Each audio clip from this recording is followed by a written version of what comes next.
Hello viewers, welcome செய்கிறேன் அக்மல் ஃபுட்டுக்கு. பாருங்கள், தக்காளி எல்லாம் வந்து விலை அதிகமாக விற்கக்குள்ள இந்த மாதிரி வந்து தக்காளியே இல்லாத ஒரு பூரி மசாலா வந்து நம்ம வந்து செய்ய போகிறோங்க. எப்பப்பெல்லாம் தக்காளி வந்து அதிகமாக விலை விற்கிதோ இந்த டிஷ் வந்து யூஸ் பண்ணுங்கள், ரொம்ப யூஸ்ஃபுல்லாக இருக்கும். இது பார்த்தீங்கன்னா ஒரு 1/2 கிலோ இருக்கும். உருளைக்கிழங்குக்கு நல்லா வேக வச்சு எடுத்துக்கிட்டேன். வீடியோவில் வேக வைக்கிற வீடியோ வந்து காமிக்கல உங்களுக்கு. பாருங்கள், இந்த உருளைக்கிழங்குக்கு வந்து நம்ம மேஷ் பண்ணணும். ஃபுல்லாக வந்து மேஷ் பண்ணக்கூடாதுங்க. இதுக்கு வந்து கொஞ்சம் கட்டி இருக்கிற மாதிரி வந்து நம்ம பார்த்துக்கணும். கொஞ்சம் இதில் லம்புங்க இருக்குள்ள தாங்க வந்து சாப்பிடக்குள்ள நல்லாயிருக்கும். இப்போ அடுப்பில் வந்து பேன் வச்சாச்சு. இதில் வந்து ஒரு 3 டேபிள் ஸ்பூன் எண்ணெய் போட்டுக்கிறேன். எண்ணெய் நல்லாவே வந்து சூடாகட்டும். 1 டீஸ்பூன் ஜீரகம் பொரியட்டும்.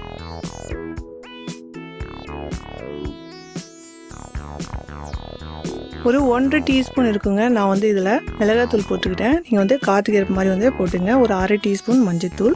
அடுப்பு வந்து சிம்மில் வச்சுடுங்க.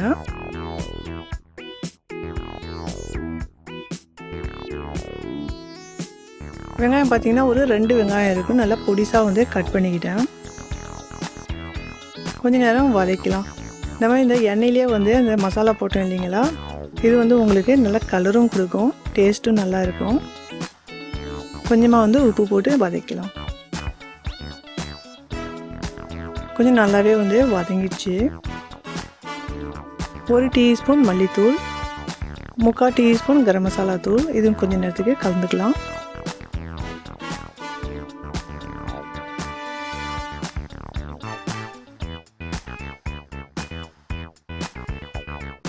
இதில் 1 டேபிள் ஸ்பூன் வந்து இஞ்சி பூண்டு விழுது வந்து சேர்த்துக்கலாம். இதனுடைய பச்சை வாசனை போகிற வரைக்கும் நல்லாவே வந்து இதுக்கு வந்து வதக்கலாம். காற்றுக்கு ஏற்ப மாதிரி வந்து பச்சை மிளகாய் வந்து போட்டுக்கலாம். இதில் கொஞ்சமாக வந்து கருவேப்பிலையும் வந்து போட்டுக்கலாம், நல்லா வாசனையாக இருக்கும். இந்த மாதிரி ரெடி பண்ணி வச்சுருந்தோம் இல்லைங்களா, இந்த உருளைக்கிழங்குக்கு அதில் சேர்த்துக்கலாம்.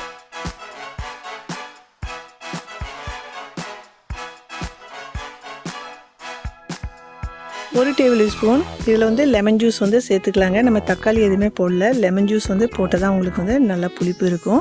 லெமன் ஜூஸ் வந்து உங்களுக்கு அதிகமாக வேணாம் அப்படின்னா நீங்கள் 2 டீஸ்பூன் கூட வந்து போட முடியும்.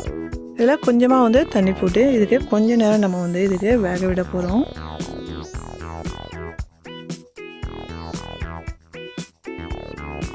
உங்களுக்கு தேவைக்கேற்ற மாதிரி வந்து தண்ணிக்கு வந்து சேர்த்துங்க. கொஞ்சமாக வந்து உப்பு வந்து சேர்த்துக்கலாம். இதில் நிறையவே வந்து கரியாண்டர் லீஃப் வந்து சாப் பண்ணி வந்து போட்டுக்கலாம். நல்லா வந்து உங்களுக்கு வாசனை கிடைக்கும்.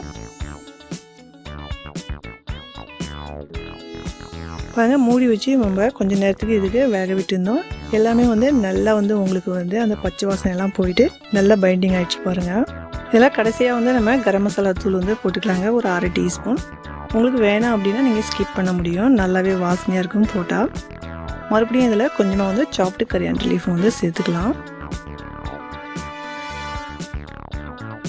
பாருங்கள், எவ்வளோ வந்து சூப்பராக வந்து ரெடி ஆகிடுச்சு. இது பார்த்தீங்கன்னா நீங்கள் சப்பாத்தி, ரொட்டி, பூரி எல்லாத்துக்கூடையும் வந்து நீங்கள் சர்வ் பண்ண முடியும். தோசை கூட நல்லாவே இருக்குங்க. இந்த சேனலில் பார்த்தீங்கன்னா தோசை ரெசிபியும் இருக்குது.